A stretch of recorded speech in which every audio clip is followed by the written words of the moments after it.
Good morning students. आज मैं आपके लिए इंग्लिश लिटरेचर से एक बहुत ही famous poem our casuarina tree लेकर आया हूँ। Our casuarina tree is written by Toru Dutt, an Indian poet. एक इंडियन पोएट हैं तोरू दत्त, उनके द्वारा लिखी गई यह पोएम है।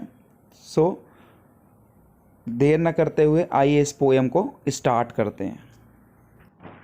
Our casuarina tree is a poem published in 1881 by Toru Dutt, an Indian poet। 1881 में इसको पब्लिश किया गया था।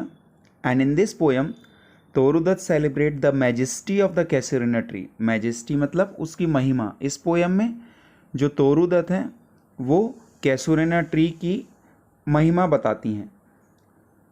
That she use to see by her window, जो बचपन में वो अपनी खिड़की से देखा करती थी। And remembers her happy childhood days spend under it, और आज वो याद करती हैं अपने बचपन को कि जो अच्छा बचपन उनका बीता था, खुशनुमा बचपन जो उनका बीता था उस पेड़ के नीचे। And receives the memory with her beloveds and revives the memory with her beloved siblings, और जो उनकी यादें हैं अपने भाई बहनों के साथ, उन यादों को वो याद करती हैं, यादें ताज़ा करती हैं। मैं तोरू दत्त के बारे में आपको थोड़ा सा बता देता हूँ, ज़्यादा तो नहीं। तोरू दत्त का जन्म हुआ था, शी वॉज बॉर्न ऑन 4 मार्च 1856 कोलकाता में, एंड डाइड 30 अगस्त 1877 कोलकाता। उनकी मृत्यु 21 साल की उम्र में हो गई थी। उन्होंने कई देश का दौरा किया। जब वो 13 साल की थी तो फ्रेंच चली गई थी, फ्रेंच, जर्मनी, यूरोप। उन्होंने काफ़ी ट्रैवल किया और उनसे काफ़ी सारी लैंग्वेज भी बनती थी। She was one of the best actually poet of Anglo Indian poet you can say. Okay, let's start the poem line by line explanation. अब लाइन बाय लाइन मैं आपको एक्सप्लेन करते चलूँगा। Like a huge Python winding round and round. Python अजगर को कहते हैं। तो एक अजगर की तरह जो बेलें हैं इस पेड़ में, बहुत विशाल पेड़ है और पेड़ में जो बेल लिपटी हुई हैं वो अजगर की तरह गोल गोल घूम, winding round and round. The rugged trunk मतलब खुरदरा हो चुका है उसका तना। Indented deep with scars, scars मतलब निशान, मतलब उसमें जो बेल लिपटी हुई है उसके बहुत ही गहरे निशान हैं। Up to its very summit near the star, कहाँ तक? जितनी पेड़ की ऊंचाई है, जहाँ तक स्टार जाते हैं। समिट यानी उसकी ऊंचाई कहाँ तक है? स्टार्स तक। अ creeper claims in whose embrace bound no other tree could live, मतलब जो क्रीपर्स हैं, जो बेलें हैं, वो उस पर ऐसी चढ़ी हुई है कि in whose embrace bound, जिसके मतलब एम्ब्रेस यानी होता है गले लगा लेना, उसने ऐसे गले लगाया हुआ है कि और कोई अगर ट्री होगा तो इसको नहीं सह पाएगा, नहीं जी पाएगा। But gallantly the giant wears the scarf, लेकिन ये गैलेंटली मतलब महान विशाल पेड़ ने उसको ऐसे पहना हुआ है जैसे कोई स्कार्फ पहनता है। And flowers are hung in crimson cluster all the bough among, और फ्लावर्स फूल चारों तरफ उस पेड़ की टहनियों पे लगे हुए हैं। क्रिम्सन क्लस्टर में, क्लस्टर में यानी झुंड, क्रिम्सन एक रेड कलर को कहते हैं। Where on all day are gathered birds and bee, और जिन पर फूलों पर, जिन पर जो पक्षी हैं बर्ड्स, वो बर्ड्स और मधुमक्खियाँ बैठे रहते हैं। And oft at night the garden overflows with one sweet song that seems to have no close। और ये तो दिन की बात थी पहले, अब पोएट रात की बात करते हैं कि रात को गार्डन उसके सॉन्ग से गूंज उठता है, कैसुरिना ट्री के, जिसका कोई क्लोज नहीं है। मतलब वो इतना अच्छा है कि कोई उसके जैसा गा नहीं सकता। Sun darkling from our tree while man repose, इस ट्री से मतलब वो गाना आता है जब रात होती है, जबकि इंसान क्या करता है? सोता रहता है। सो ये फर्स्ट स्ट्रेंजा था, समझ आ गया होगा। Let's move to the next stanza. Okay, move करते हैं नेक्स्ट स्ट्रेंजा की ओर। When first my casement is wide open thrown. Casement यहाँ पर विंडो को कहते हैं। यहाँ पर पोएट बोलती हैं कि पहली बार जब सुबह सुबह मेरे घर की खिड़की खुलती है। At dawn my eyes delighted on rest it rest, और सुबह सुबह का समय है, उनकी आंखें इतना खुश होती हैं कि वो रेस्ट करती हैं। कहाँ पर? Some time in most in winter on its crest a grey baboon sits statue like alone. वो एक्चुअली में जब विंडो खोलती हैं अपनी घर की सुबह सुबह तो वो कैसूरिना ट्री को देखती हैं। कभी कभी या ज़्यादातर वो विंटर का समय होता है, क्रेस्ट मतलब पेड़ की ऊंचाई, वहाँ पर एक ग्रे बैबून, बैबून एक मंकी की प्रजाति है जिसे लंगूर कहा जाता है, वो स्टैच्यू की तरह ऊपर बैठा है अकेला और वॉचिंग द सनराइज, और सनराइज को देख रहा है। जबकि वाइल ऑन द लोअर बो हिज पनी, पनी मतलब उसके बच्चे, लंगूर के बच्चे, वाइल ऑन अ लोअर बो नीचे की टहनियों पर, हिज पनी of spring leave about and play, जो पनी ऑफ स्प्रिंग है मतलब जो उसके बच्चे हैं वो उछल कूद रहे हैं और खेल रहे हैं। And far and near kokilas hail the day, hail यानी ग्रीट करना, स्वागत करना, और दूर और पास जो कोकिलास हैं, कोयल्स हैं, वो क्या कर रही हैं, गाने गा रही है दिन में। And to their pastures went our sleepy cows, pasture यानी होता चारागाह, और वेंट यानी जाना, ट्रेवल करना। तो जो काऊ है स्लीपी काउस वो पेड़ों के नीचे क्या करने आई हैं, चारा खाने आई हैं। And in the shadow on the broad tank cast, और जो इस पेड़ की छाया है वो नीचे एक बड़ा सा पानी का टैंक है उस पर पड़ रही है। एंड बाय दैट होर tree so beautiful and vast the water lily of spring like snow and matched, और जब छाया पड़ रही है तो जो वाटर लिलीज हैं वहाँ पर सफ़ेद कलर की, बिल्कुल स्नो की तरह हैं वो, उस पे वो सफ़ेद लिली जो है, फूल लिली एक फूल होता है सफ़ेद कलर का, वो पूरे झुंड में है। एनमेस्ड यानी एक झुंड में है वो पूरे, और वो ऐसा लग रहा है क्योंकि सफ़ेद कलर है उसका तो ऐसे लग रहा है जैसे बर्फ़ गिर गई हो। सो स्टूडेंट्स, नेक्स्ट स्टेंजा ये आपको समझ आया होगा। अगले स्टेंजा की तरफ चलते हैं। फर्स्ट टू स्टेंजा में पोएटेस ने ट्री की स्पेशलिटीज़ बताई हैं, उसकी बहुत खूबियाँ बताई हैं, और इस स्टेंजा में वो कहती हैं but not because of its magnificence dear is the casuarina tree to my soul, मतलब उसकी खूबियों के कारण, केवल उसकी खूबियों के कारण ही वो मेरे डियर नहीं है, मतलब वो इतना विशाल है, इतने सारे पेड़ फूल उसमें उगते हैं, इस कारण केवल वो मेरे डियर नहीं हैं।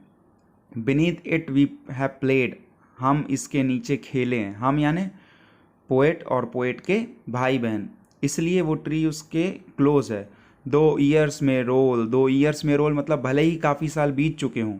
ओ sweet companion loved with love intense, for your sake shall the tree be ever dear, वो अपने भाई बहनों के साथ खेली है, उनसे वो बहुत ज़्यादा प्यार करती थी, और इसी कारण जो आज ट्री है उसके लिए बहुत ही डियर है, क्योंकि वो बचपन में अपने भाइयों के साथ खेली है। Blend with your images it shall arise in memory till the hot tears blind my eyes, और पोएट यहाँ पर बोलती हैं कि आज जब वो पेड़ को दिखती हैं तो उनको अपने भाई बहन की इमेज दिखती है, तस्वीर दिखती है, एक मेमोरी उनके रिमेंबर होती है उनको कोई चीज़ें उसके भाई बहन के साथ खेली हुई, तो वो कहती है कि वो मेमोरी जब तक रहती है उसको, जब तक वो मतलब हॉट टीयर्स नहीं बहा देती, मतलब रो नहीं देती जब तक।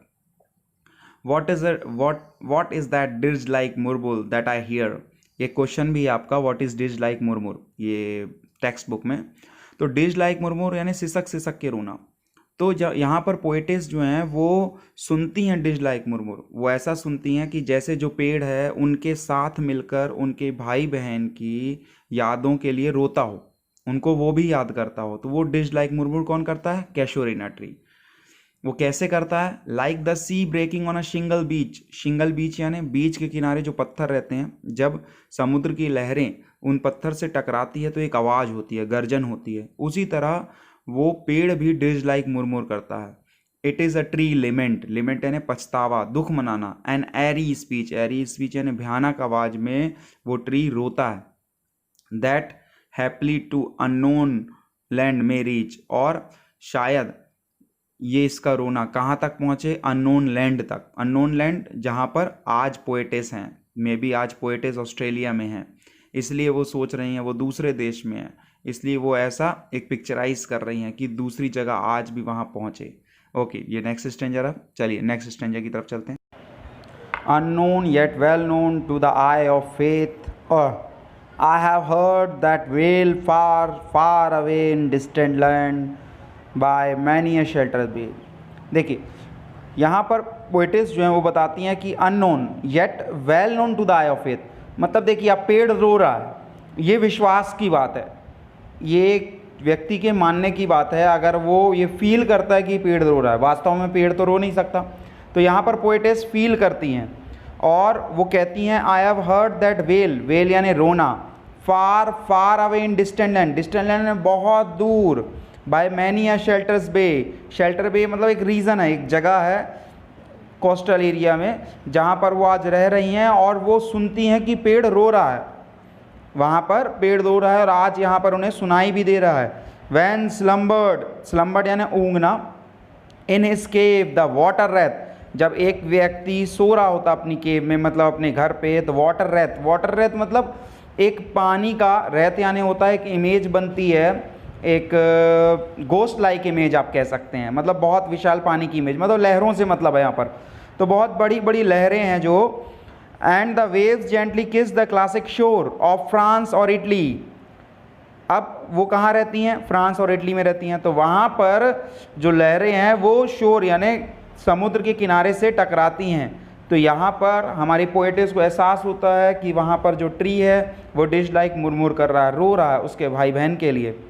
बीनीथ द मून, मून के नीचे, व्हेन अर्थ ले ट्रेंच्ड इन ड्रीमलेस सोन, ड्रीमलेस सोन मतलब एक ऐसा मतलब बेहोशी जिसमें कोई सपना नहीं है, कुछ नहीं है, अर्थ बिल्कुल शांत है। And every time the music rose before mine inner vision rose a form sublime, मतलब एक म्यूज़िक उठती है जिसमें जो अंदर आज हमारी जो पोएटेस अंदर जो उनका दर्द है वो दर्द को पूरा सबलाइम करता है, उससे ऊपर है वो। Thy form o tree as in my happy prime I saw thee in my own loved native चाइन, मतलब उसको अपने तरीके से ऑथर फील करती हैं कि कैसे वो उसका कंपेनियन है, उसके बहन भाई के लिए वो डिश लाइक मुरमुर करता है, रोता है, और आज इस क्लाइमेटिव चाहे मतलब जहाँ पर वो रह रही हैं उस क्लाइमेट में वो उसको फील कर रही है, उसको देख रही है, देखा है उसने उसको ये करते हुए। Okay, this is the last stanza. Before I fain would consecrate a lay unto thy honour tree beloved of those who now in blessed sleep, therefore I fain मतलब मैं आज अपनी इच्छा से कॉन्सेक्रेट कर रही हूँ, कॉन्सेक्रेट मतलब यूँ अर्पित कर रही हूँ। अले, अले मतलब एक पोयम, एक पोइट्री, अनटू थाई ऑनर मतलब आपके ऑनर में।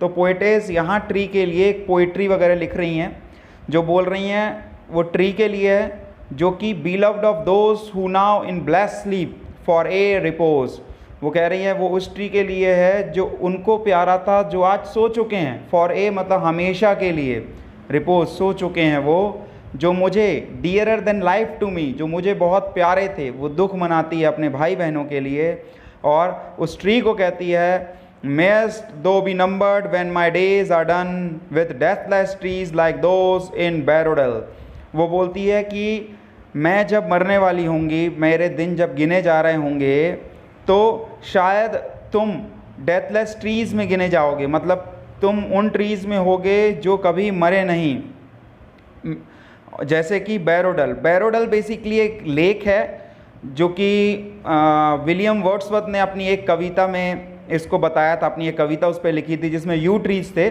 यू ट्रीज़ को पहले कोई नहीं जानता था एक्चुअली में, और कहा जाता है विलियम वर्ड्सवर्थ की उस कविता के बाद वो यू ट्रीज़ अमर हो गए थे। तो यहाँ पर पोएटेस भी चाहती हैं कि ये ट्री, उनकी एक कविता जो वो गाना चाहती हैं उस ट्री के लिए, उसके बाद वो ट्री अमर हो जाए, कभी ना मरे। Under whose awful branches lingered pale fear trembling of death and skeleton and time the shadow and though weak verse that would thy beauty fain, oh fain rehearse may Lord defend thee from oblivion curse। इन लाइनों में वो बोलती हैं कि ये poetess की आशा है, क्योंकि ट्री के नीचे उसने काफ़ी समय बिताया है, उसके भाई बहन साथ में खेले हैं, तो वो ट्री के लिए चाहती है कि ये ट्री कभी ना मरे, ये ट्री हमेशा रहे। वो जानती है कि उसके जो वर्स हैं जो वो गा रही है थोड़ा वीक है, कमज़ोर है उसकी गायकी, लेकिन फिर भी वो उसकी सुंदरता में गाती है और कहती है, भगवान से प्रे करती है कि इसको ऑब्लियन कर्स से बचा लिया जाए। ऑब्लियन कर्स मतलब वो श्राप जो हम सब के पास है कि एक ना एक दिन हमें इस दुनिया से जाना है, मरना है।